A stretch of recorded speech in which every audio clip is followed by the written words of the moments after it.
ఎవరికి మేలు, ఎవరికి మనోహరం? సహోదరుల ఐక్యత కలిగి నివసిస్తే ఎవరికి మేలు? మేలెవరికి? మనకే, సహోదరులకే. తప్పి చెప్పాలి. సహోదరులు ఐక్యత కలిగి నివసిస్తే మేలు ఎవరికి, మనోహరం ఎవరికి?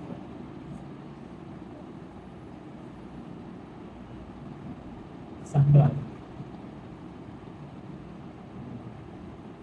ఐక్యత లేనటువంటి సహోదరుల వల్ల సంఘానికి అవమానం, క్రీస్తుకు అవమానం, క్రీస్తు నామానికి అవమానం.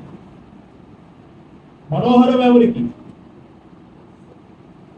ఎవరికి మనోహరంగా ఉంటుంది? సంఘము అంతా ఆ సహోదరులకు ఐక్యతగా ఉంటే ఎవరికి మనోహరంగా ఉంటుంది? సంఘానికి, క్రీస్తు. సమాజంలో సహోదరులందరూ, క్రైస్తవ సమూహం అంతా, క్రైస్తవ సహోదరులందరూ ఐక్యతగా ఉన్నారు, ఏకమత్యంగా ఉన్నారు, ఏక ఆత్మ కలిగిన వారై ఒకే ఉన్నటువంటి వాక్య భావంతో జీవిస్తున్నారు అనే భావన సమాజానికి వెళ్ళిందనుకోండి, సంఘానికి మేలుకరంగా, అది సంఘానికి మనోహరంగా ఉంటుంది. అయితే అన్య జనాంగానికి భయంకరంగా ఉంటుంది, భయం వేసింది. వీళ్ళందరూ ఒకే హృదయంతో ఉన్నారు, వీరందరూ ఏకాత్మతో ఉన్నారు, వీరందరూ ఒకే మాట మీద ఉన్నారు, దేవుని మాటను పట్టుకున్నారు. వీళ్ళు ఐక్యత లేకుండా చేయాలనే ఆలోచన ఎవరిది?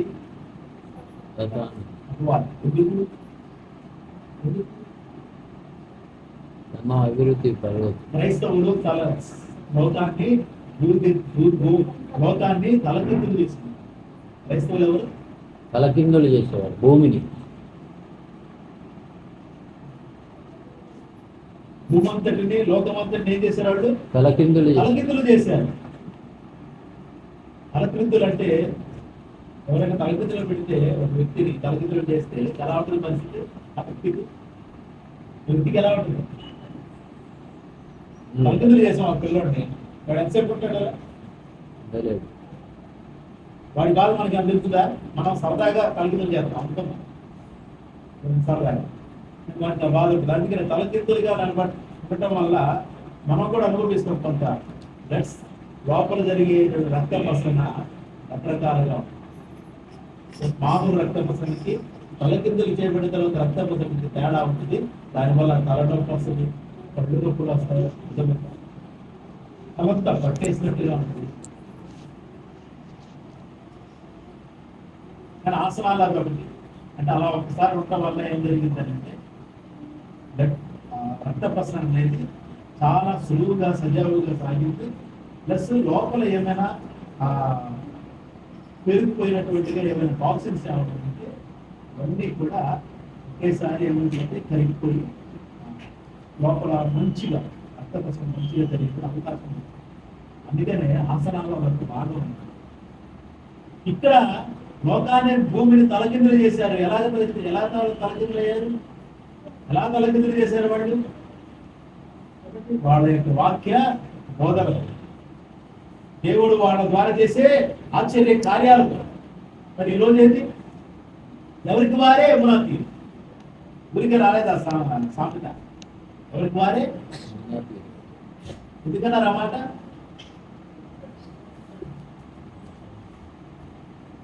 మన తీరం ఒక తీరంగా ఉండదు కదా, ఒకదానే అసలు లెక్క ఉండదు అనమాట. సజావుతూ ఉంటే అది కాదేమో, అందుకనే అంటారు అది ఎలా పడితే అలా వెళ్ళిపోద్దేమో. అలా చేత కొట్టబడుతుంది, ఎలా పడితే వెళ్ళిపోతుంది. అందుకనే ఎవరికి వారే మునాతి. సమాజం అంతే, క్రైస్తవ సమాజం అంతా అంతే ఉంది. ఆయన ఇక్కడ అలా ఉంటారు క్రైస్తవుడు. హల్లెలూయ. ఇక్కడ నుంచి వచ్చే వాక్యం ఒకటైతే మీరుండే ఆ జీవన విధానం ఒకలా ఉందనుకోండి, తండ్రి దేవుడిని ఆరాధన చేయాలి మనం అని మనం తండ్రి దేవుడిని పక్కన పెట్టామనుకోండి, ఎలా ఉంటుంది? ఆయన చెప్పేది చెప్తాడు, మనం చేసేది చేద్దాం అన్నట్టు. అందుకని అంటే ఎవరికి వారే తీరైపోతారు.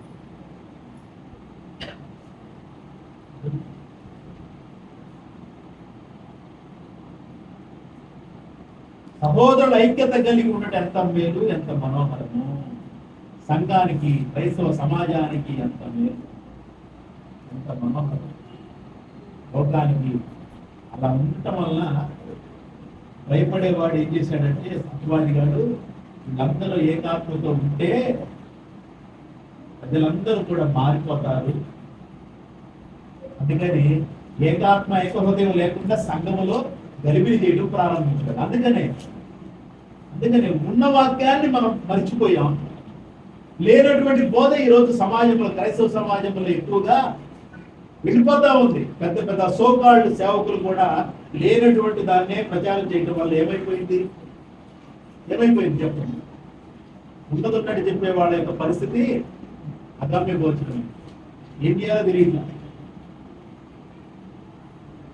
వాగ్దానాల బోధన చేసేటటువంటి సేవకులకే ఎక్కువ రథం పడుతున్నారు. వాగ్దానాలు నువ్వు ఎలాగైనా ఉండు, వాగ్దానమే కావాలి. గుర్తుపెట్టుకోండి, క్రీస్తులో ఉండేవాళ్ళు వాక్య ప్రకారంగా లేకుండా మనం ఎంత చేసినా వృధా. అది సేవకులైన, విశ్వాసులైన ఏమైనా సరే. ఇక్కడ ఆశీర్వాదాలు ఉన్నాయి. అది తల మీద పోయబడి అవరోహణ గడ్డం మీదుగా కారి తన అంగీరాంశంలో దిగిన పరిమళ తైలము వలె నుండును. పరిమళ వాసనగా ఉండాలి సంఘం. ఎలా ఉండాలి? అందుకనే కదా యేసుక్రీస్తు తను తాను అప్పగించుకుంది. ప్రైజ్ ది లార్డ్, హల్లెలూయా. పరిశుద్ధ దేవునికి మహిమ కలుగును. యేసుక్రీస్తు ప్రభువు ఎందుకు తను తాను అప్పగించుకున్నాడు? పరిమళ వాసనగా మనం ఉండాలని. మనకు వాక్యాలు అర్థం కావట్లేదు. అర్థం చేసుకునే మనసుతో మనం ఉండట్లా. వాక్యాన్ని అర్థం చేసుకునే మనసుతో మనం ఉండట్లా. ఇప్పుడు ఒకటే, రావాలా, పాట పాడాలా, వినాలా, అర్థమైందా? ఏదో కొంతసేపు ఆరాధన అంటారు, ఆరాధనలో ఉండాలా, కానుకేయాలి, వాక్యం వినాలా, కానుకేయాలి, వెళ్ళిపోవాలా. మిగతాదంతా ఇక్కడ ఎలా నేను ఎదగాలి, ఈ లోకంలో నేను ఎలా ఉండాలి, నేను చేసే పనిలో ఎలా ఉండాలి, నా ఉద్యోగంలో నేను ఎలా ఉండాలి, నా కుటుంబంలో నేను ఎలా ఉండాలి, నా వాళ్ళని ఎలా నేను దగ్గర చూసుకోవాలి, అంతా అయితే ఇక్కడ ఒక్క ఆదివారం మాత్రమే మనం దేవుడితో ఉంది. మిగతా రోజులంతా అందుకనే కదా క్రైస్తవ సమాజంలో ఆత్మీయ అభివృద్ధి కంటే భౌతికపరమైన అభివృద్ధి ఎక్కువ కనపడుతుంది. అదేమనుకున్నారు, భౌతికపరమైన అభివృద్ధి జరుగుతా ఉంటే ఏమనుకున్నా అంటే దేవుడిని ఆశీర్వదించాడు అని అనుకుంటున్నాం. దేవునితో దగ్గరగా లేకుండా, దేవునితో ఉండవలసిన రీతిగా వాక్యానుసారంగా ఉండకుండా దేవుడిని ఎలా అభివృద్ధి పరుస్తాడు అని ప్రశ్నించుకోలేకపోతున్నాం. అంటే ఏమనుకుంటావు నువ్వు, నేను ఎలాగున్నా పర్వాలేదు, దేవునికి వాక్యం వింటే చాలు, వాక్యం పాటించకపోయినా పర్వాలేదు, దేవునికి కానుకలు ఇస్తే చాలు, దశంభాగాలు ఇస్తే చాలు, ఇతర కానుకలు ఇస్తే చాలు, మిగతా రోజుల్లో నేను తాగినా, తందనాలాడినా, నా ఇష్టానుసారంగా ఇష్టమైనటువంటి పనులు నేను చేసుకున్నా. సేవకులు కూడా అంతే అనుకుంటున్నారు. వాళ్ళకి వాక్యం ఇవ్వాలా, ఇంత వాళ్ళ ఇష్టం, వాళ్ళు ఏం చేస్తే నాకెందుకు, అంతే కదా.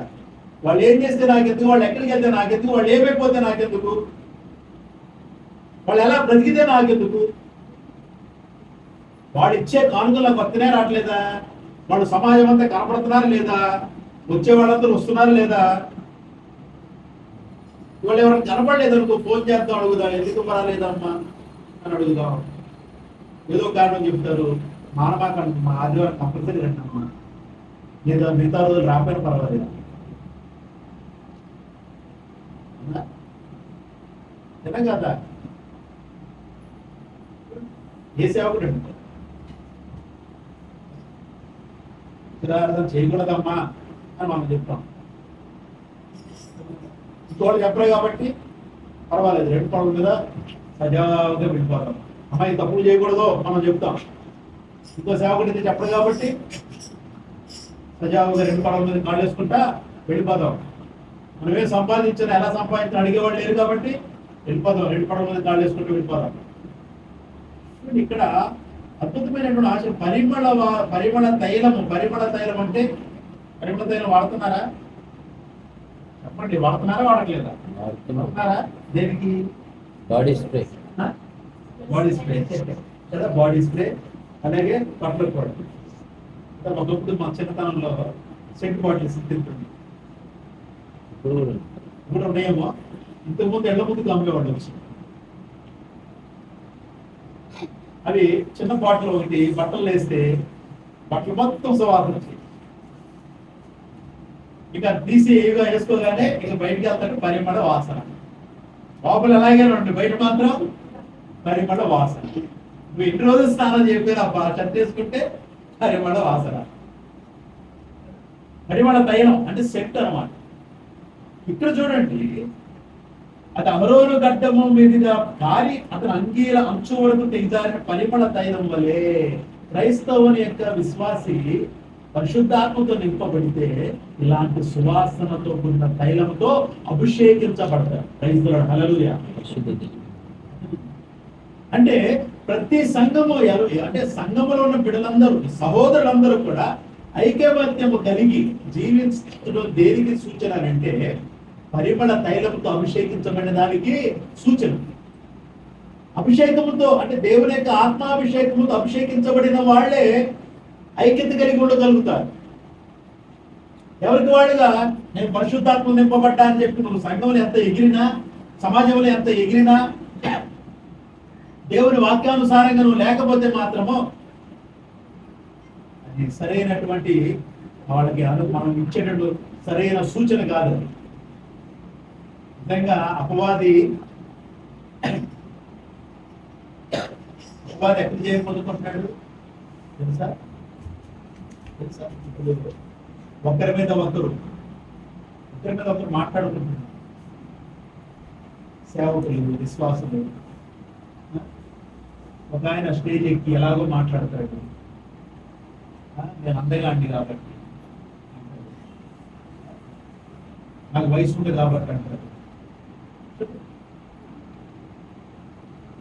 అంటే స్టేజ్ మీద మాట్లాడాల్సింది దేవుని మాట, లేదు 10 మంది ముందు మాట్లాడాల్సింది దేవుని వాక్యమే. దేవుని ముందు పరిచే మాటలు మాట్లాడాలి. ప్రాణం పోయి అన్నైతే ఒకే మాట్లాడాలి. ఆర్థికంగా, ఆత్మీయంగా, ఆర్థికంగా, ఆరోగ్యంగా ప్రాణాలు పోయే స్థితిలో ఉన్నా సరే ప్రభువును మహిమపరిచే జీవితాన్ని మనం కలిగి ఉండాలి. ఎందుకంటే మనకున్న బాధలు, శ్రమలు, శోధలు ఇవే మనం పెట్టుకుంటే ఎప్పుడు మనం ప్రభువుని హెచ్చిస్తాము, ఎప్పుడు మనం తండ్రి అయిన దేవుడిని కనపరుస్తాము. ఆ మాట అంటే ఆయన ఎమోషన్ అయిపోయాడు. అంటే ఆ టైంలో ఆయనతో మాట్లాడటం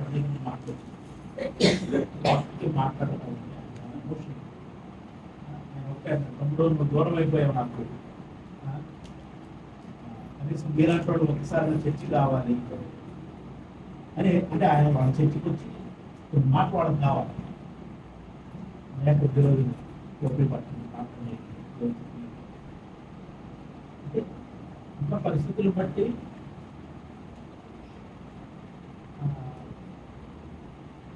అలాంటి వాళ్ళు చాలా మంది వెళ్ళలేకపోతున్నారు. అవన్నీ పోయి ఈ వాక్యాన్ని బట్టి అందరు నేర్చుకుంటారు. అందరు నేను వాస్తవం చెప్పాలంటే అందరు ఇక్కడ అబద్ధ బోధకుడుగా ప్రచారం చేసిన వాళ్ళంటే నాకు ఇష్టమే. ఇప్పటికైనా వాళ్ళతో వెళ్ళి మాట్లాడడానికి ఎటువంటి అభ్యంతరం లేదు, కానీ వాళ్ళు మాట్లాడడం ముఖ్య స్థితి చేస్తారు అంతే జస్ట్. కానీ వెళ్ళిపోయిన తర్వాత రకరకాలుగా మాట్లాడతారు, అది నాకు తెలుసు. అందుకని ఓకే ఒక సమయం వస్తుంది, ఆ సమయం వచ్చినప్పుడు వాళ్ళందరూ వాళ్ళు వస్తారు. మన క్రైస్తవుడు హల్లెలూయా, వాళ్ళందరూ వాళ్ళు వస్తారు. ఎవరైతే అబద్ధ బోధకుడు, అబద్ధ ప్రవక్తను ప్రచారం చేశారో వాళ్ళే వచ్చి క్షమాపణ చెప్పుకుంటారు. క్షమాపణ చెప్పుకోవాలని కోరుకోవట్ల, అది క్రైస్తవ పద్ధతి. క్షమాపణ అనేది దేనికంటే క్రైస్తవ పద్ధతి. క్రైస్తవుని విశ్వాస జీవిత విధానంలో క్షమించమని అడగటం, క్షమించాలని చెప్పటం, అది క్రీస్తు ఇచ్చిన పద్ధతి. అంటే క్షమ దేనికి గుర్తునంటే ఇతరులను మనము ప్రేమిస్తున్నామడం. అర్థమవుతుంది మాట్లాడు అయిపోతున్నాయా? అర్థమైపోతున్నాయి, అంతేనా? అర్థమవుతున్నాయా? ప్రైజ్ ది లార్డ్, హల్లెలూయా. పరిశుద్ధ దేవునికి మహిమ.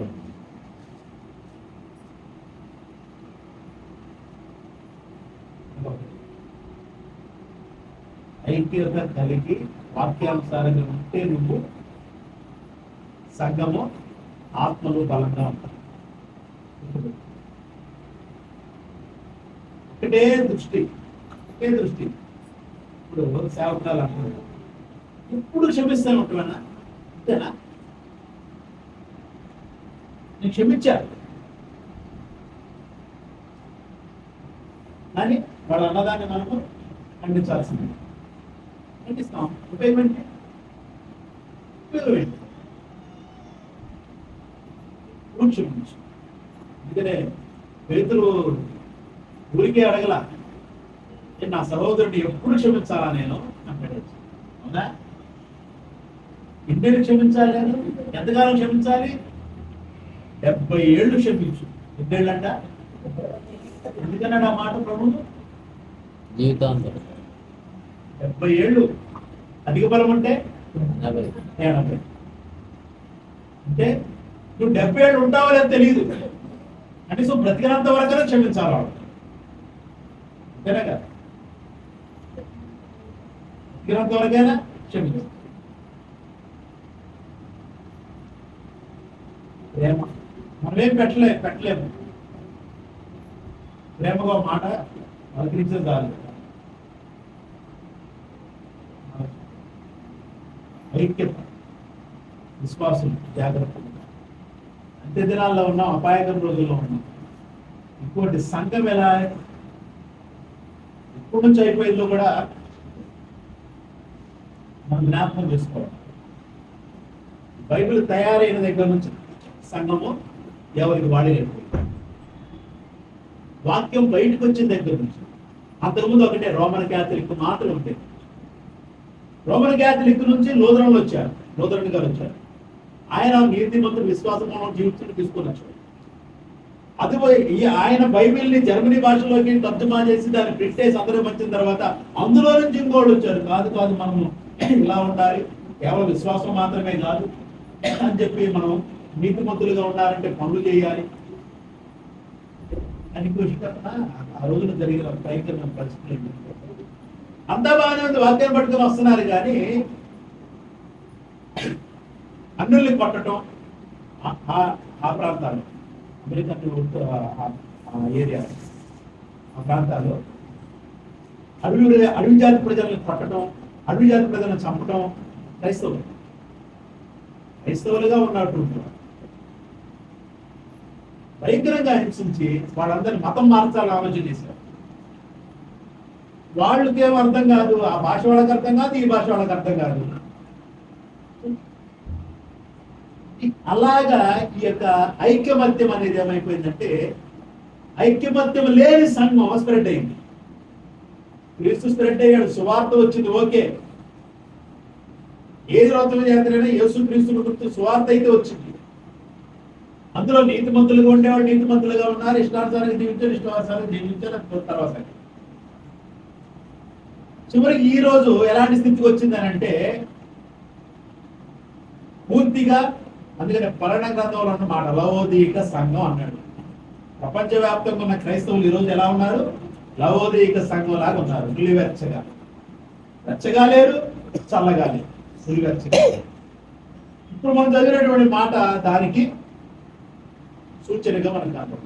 చూస్తూనే ఉన్నాగా, ఐక్యమత్యం ఎవరికైనా ఉందా? ఏ సేవకుడికైనా ఉందా? సంఘంలోనే మన మధ్య ఐక్యమత్యం ఉందా? ఒకరినొకరు మనం ప్రేమించగలుగుతున్నామా? ప్రేమించట్లేదు అంటున్నా, ప్రేమించగలుగుతున్నాం. కానీ ఆ ప్రేమ ఇంకా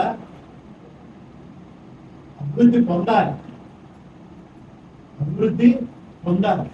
దినదినము దేవుని ఆత్మలో అభివృద్ధి పొందాలి. దేవుని ఆత్మలో, దేవుని ప్రేమలో, దేవుని యొక్క వాక్కులో అభివృద్ధి పొందితే సంఘము మోకరిస్తే అద్భుతాలు జరుగుతుంది. ఇక్కడ సంఘం మోకరించిందంటే చుట్టుపక్కల అద్భుతాలు జరుగుతాయి. ఎలా జరుగుతాయి? అనేక మందికి ఆనాడు భయం పుట్టింది. కోసల కాలంలో భయం ఎందుకు పుట్టింది? వాళ్ళు ప్రతిదినము దేవాలయంలో తప్పక కూడుకొంచు ఇంటింటా రొట్టెలు వేర్చుచు దేవుని యొక్క రాజ్య సువార్తను ప్రకటిస్తూ వాళ్ళు అనేకమైన కార్యాలు చేస్తామంటే అక్కడున్న వారందరికి భయం కలిగింది. భయం. కాబట్టి చాలా జాగ్రత్తగా పరిశుద్ధాత్మతో నింపబడితే పరిశుద్ధాత్మడే మన ఐక్యమత్యంగా నడిపించేవాడే. క్రైస్తవుడు హల్లెలూయా. పరిశుద్ధాత్మ లేకుండా మనము ఒకరినొకరు అర్థం చేసుకొని ప్రేమ కలిగి క్షమించే గుణంతో ఆత్మఫలములు అభివృద్ధి పొందలేము. పరిశుద్ధాత్మ ఉంటేనే ఇది సాధ్యమైంది. పరిశుద్ధాత్మతో పాకులాడండి, పరిశుద్ధాత్మతో నింపబడాలని తాపత్రయపడండి. పరిశుద్ధాత్మ కొరకు సజీవ యాగముగా మన శరీరాన్ని సమర్పించుకోవడానికి సిద్ధంగా ఉంటాం. ఎప్పుడైతే అలా ఉంటామో పరిశుద్ధాత్మ మనకు తోడుగా ఉంటాడు. పరిశుద్ధాత్మలు మనల్ని మన హృదయ ఆలోచన స్వాధీనం చేసుకుంటాం. ప్రభు యొక్క వాక్యముతో, తండ్రి అయిన దేవుని యొక్క మాటలతో, ధర్మశాస్త్రముతో, ఆజ్ఞలతో మనల్ని నింపి నడిపిస్తాం. కాబట్టి పరిశుద్ధాత్మ కోసం తాపత్రయపడము, పరిశుద్ధాత్మ నింపబడడానికి సిద్ధపడము. మన హృదయ ఆలోచన తలంపులను వాక్య స్వాధీనం చేసుకొని మనం సరి చేసుకోవడానికి సిద్ధపడము. ప్రభుత్వం చెప్పిన దేవుని చాలా జాగ్రత్తగా జీవించి తాపత్రయం మాట ఆస్వాదించి ప్రభుత్వ ఆత్మలో నామని నమ్మి తెచ్చుకుంటాక